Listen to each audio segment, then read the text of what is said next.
Hi, Sparrow News. I'm getting ready for the week ahead. I have a couple different stories to put on your radar as we enter into the final week of May and also the Memorial Day holiday. And I was thinking a little bit about that. Memorial Day, of course, is the time that we're honoring those who made the ultimate sacrifice. And as I look at the stories that I'm flagging for you, a lot of them have to do with foreign policy. And there's a tendency for foreign policy to feel very, very distant, very academic. When in reality, foreign policy is very personal. It's the way that we maintain peace or enter into conflict. So it really matters. And so here's a couple stories I think are worth your time. One is that the ceasefire has held between Israel and Hamas in Gaza. Hamas is that designated terrorist organization by the United States. We weren't sure that the ceasefire would hold. It has held for several days. The future is still to be determined. That's why what the president said really matters. President Biden said before going into the weekend, until the region, he says, the Middle East, says unequivocally they acknowledge the right of Israel to exist as an independent Jewish state, there will be no peace. So President Biden is reflecting the position of the U.S. government. We recognize Israel as a state. We do provide aid and other support to Palestinians who live in Gaza or the West Bank, but we do not recognize the state of Palestine. That is different than other nations. And there is a dispute about who has a right to be a nation in this part of the world. And until there's agreement on that, it makes diplomacy very difficult. I wanted to add a little context here. Over the last year, there have been several Arab nations who have formalized their diplomatic relations with Israel, essentially recognizing them as a state. They include places like Bahrain or the United Arab Emirates. This was done under the umbrella of the Abraham Accords by the Trump administration. Like any foreign policy, there are those that support this policy, where these nations are formalizing their diplomatic relations with Israel. But there's also critics. But either way, this was historic because we hadn't seen this before. And one of the questions moving forward is whether or not the Biden administration will prioritize recruiting other countries to formalize diplomatic relations with Israel as a nod to Israel's right to exist. That would also be an affront to Iran. Iran is a state sponsor of terrorism as designated by the U.S. government. Iran does not believe that Israel has the right to exist and supports Hamas that operates in Gaza. So the question is, what happens going forward? What are the next steps by the Biden administration?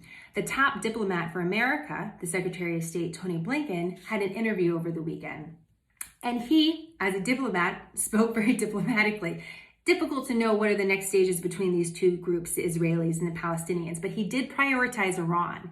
And he said one of the priorities of the Biden administration is to re-engage in this nuclear deal with Iran because the recent activities in the Middle East reflect why that's important, why you can't have a state sponsor of terrorism with the ability to build or utilize a nuclear weapon because of the escalating tension. So this is a priority for the Biden administration. There's a major meeting that's happening in Europe, in Vienna, that's going to be taking place this week. So another meeting to watch as these two sides circle each other, or the Iranians and the Americans, to see what the next steps are.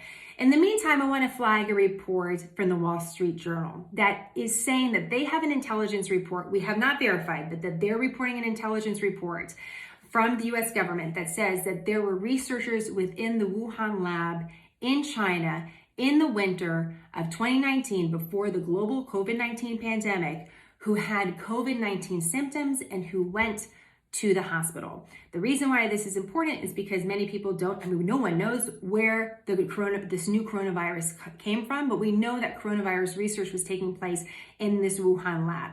Although this is a report, it's enough to elicit response from the Chinese government as well as the Biden administration. And I wanted to note this for you because there's been a series of reports over the last several weeks that continue to beat the drum that this virus originated in China. China denies this, but there are still questions from the Biden administration and others, and it's not just along political lines. Dr. Anthony Fauci just said in another interview that he still has questions. So watch this story. I'm going to finish on a light note.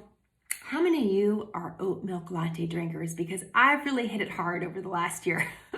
And apparently I'm not alone, because oat milk latte drinkers have apparently tripled in 2020. And there's this major oat milk company called Oatly that just started to issue shares that went public on the NASDAQ last week and is now valued at $10 billion.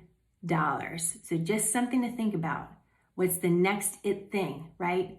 If you read our newsletter, you'll know that some believe the next big milk is pistachio. I mean, I'll try anything. Pistachio? I don't know. I'm interested what you think about that. Is pistachio the next oat milk? And can you believe an oat milk company is valued at $10 billion? So what's the next hot thing? That's what we're asking this week. All right, just a few stories to watch. I'll have links to all of this on our website. In the meantime, questions and comments, let me know. And as always, more on smarternews.com. Have a great week.